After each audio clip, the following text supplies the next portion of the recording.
Good morning, students. Today I am going to continue my lecture for class 2 arts political science, and the name of the chapter is democratic crisis. Now let us start with the topic railway strike of 1974. What would happen when the railway stopped running? Not for 1 or 2 days, but for more than a week. Of course, many people would be inconvenienced, but more than that, the economy of the country would come to a half because goods are transported from one part to another by trains. It takes lot of passengers from one place to another daily and earn a lot of income from trains. So the economy of the country developed due to railways. Do you know that such a thing actually happened in 1974? The National Coordination Committee for Railwaysman Struggle, led by George Fernandez, gave a call for nationwide strike by all employees of the railway for pressing their demands related to bonus and service conditions. The government was opposed to these demands. So the employees of India, largest public sector undertaking, went on strike on May 1974. जो ये strike थी railway employees, तो added to the atmosphere of labor unrest.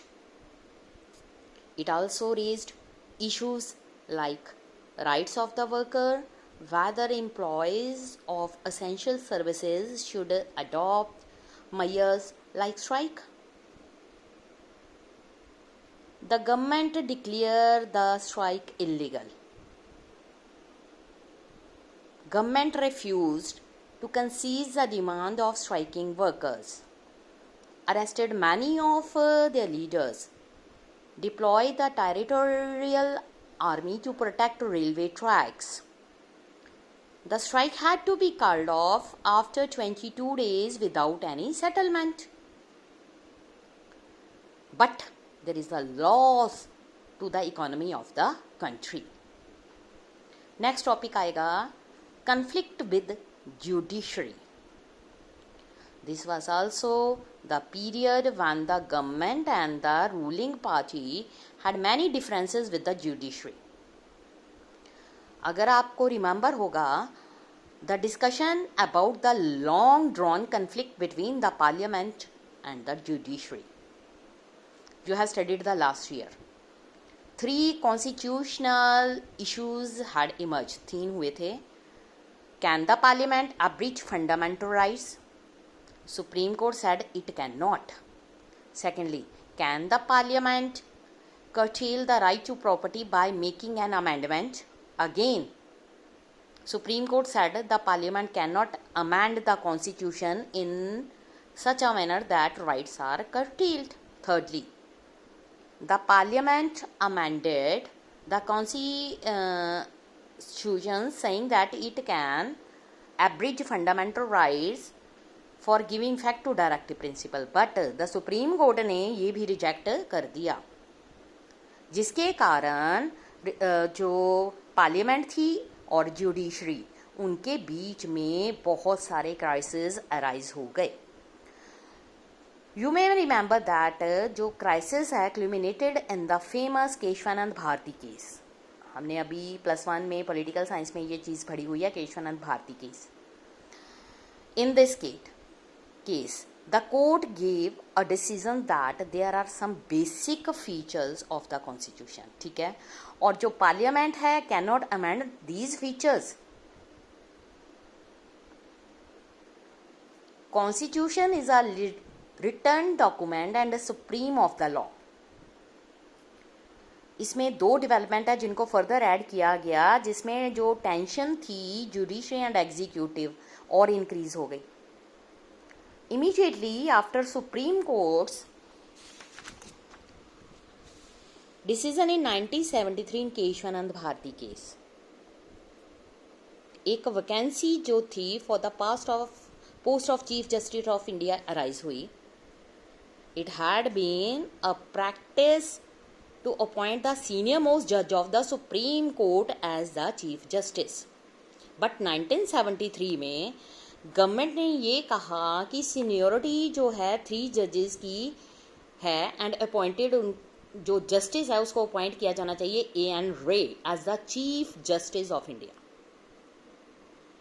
जो appointment थी political controversial reason बन गई because जितने भी 3 जजेस थे who were suppressed had given ruling against the stand of the government। इसलिए constitutional interpretation and political ideology जो थी वो बहुत जल्दी से मिक्स हो गई। जो लोग थे उन्होंने प्राइम मिनिस्टर के साथ बात करनी शुरू कर दी need for a judiciary and bureaucracy committed to the visions of executive and legislature. जो क्लाइमेक्स था कन्फ्रंटेशन का, हाई कोर्ट ने डिक्लेयर कर दिया इंदिरा गांधीज इलेक्शन इनवैलिड। क्या हो गया? इन चीज़ों को देखते हुए इंडिया में डिक्लेरेशन ऑफ एमरजेंसी हो गया। 12 जून 1975 justice Jagmohan Lal Sinha of the Allahabad high court उन्होंने एक जजमेंट दी और ये डिक्लेयर कर दिया कि इंदिरा गांधी की जो इलेक्शंस थी लोकसभा के लिए वो इनवैलिड हैं। This order came on an election petition filed by Narayan, एक सोशलिस्ट लीडर और candidate who had contested against her in 1971, क्योंकि वो उसके अगेंस्ट खड़ा हुआ था और उसने ये कह दिया कि जो इंदिरा गांधी जी इलेक्शंस जीती हैं कांग्रेस के थ्रू तो वो बिल्कुल इनवैलिड हैं। वो उसके ऑपोजिशन के लीडर थे। Petition challenged the elections of Indira Gandhi on the ground that she had used the service of government servants in her election campaign। जितने भी कंपेन किए गए थे इंदिरा गांधी ने जितने भी गवर्नमेंट अप्लाई थे उन सब का यूज किया था। Judgment of high court mean that legally she was no more on MP, ज़्यादा देर तक नहीं है, and therefore could not remain the prime minister unless she was once again elected as an MP within 6 months। June 24 Supreme Court ने granted her a partial stay on the High Court order till her appeal was decided।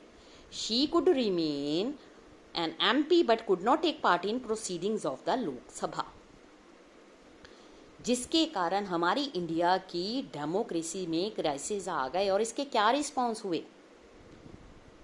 जो ये stage थी इसको big political confrontation के form में रखा गया। Opposition political parties जो जयप्रकाश नारायण ने लीड की थी pressed for Indira Gandhi resignation, जिसके कारण मैसिव डेमोन्स्ट्रेशन जो थी दिल्ली में रामलीला ग्राउंड में 25 जून 1975 को की गई। जयप्रकाश ने अनाउंस कर दिया कि वो नेशन वाइड सत्याग्रह चलेंगे उसके रेजिग्नेशन के लिए। और आर्मी को ये कहा गया कि पुलिस और गवर्नमेंट जो एम्प्लॉय है वो ओबे नहीं करे, it means illegal and immoral orders. These two threatened to bring the activities of the government to a standstill। क्या हो गया? The political mood of the country had turned against the Congress। ऐसा पहले कभी भी नहीं हुआ था। The response of the government जो था डिक्लेयर कर दिया गया स्टेट में एमरजेंसी 25 जून 1975। गवर्नमेंट ने डिक्लेयर कर दिया there was a threat of internal disturbances, ठीक है, इसलिए एमरजेंसी लगा दी गई। It invoked article 352 of the constitution. इस प्रोविजन के under article of the government जो है उसने स्टेट ऑफ एमरजेंसी इस ग्राउंड पर लगाई कि जो एक्सटर्नल थ्रेट और थ्रेट ऑफ इंटरनल डिस्टर्बेंसेस हैं जो वो देश को हो सकते हैं। गवर्नमेंट ने ये डिसाइड किया कि that give a crisis had arisen which made the proclamation of a state emergency necessary. Technically अगर हम बात करें, with in the power of the government, for our constitution provide for some special powers to the government once an emergency is declared। ये question है कि क्या president emergency declare कर सकता है विदाउट द परमिशन और रिकमेंडेशन फ्रॉम द कैबिनेट। ये एक कार्टून बना हुआ है, इसमें बताया गया है with such a massive sport you shouldn't think of skipping down।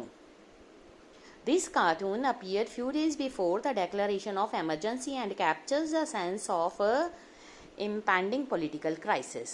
The man behind cherished D.K. Burra, the Congress president। मतलब देखो कि सीट को पकड़ के बैठना, ऑर्डर जो हैं कंडीशनली ऑर्डर दे दिए गए, लेकिन फिर भी रैलीज़ को ऑर्गेनाइज़ करना, कैंपेन्स को ऑर्गेनाइज़ करना, क्या ये कंट्री के लिए लीगल हैं? ये चीज़ें देखते हुए हमारी स्टेट में, इंडिया में एमरजेंसी को इम्पोज कर दिया गया। बाकी हम कल लेक्चर स्टार्ट करेंगे। Thank you students.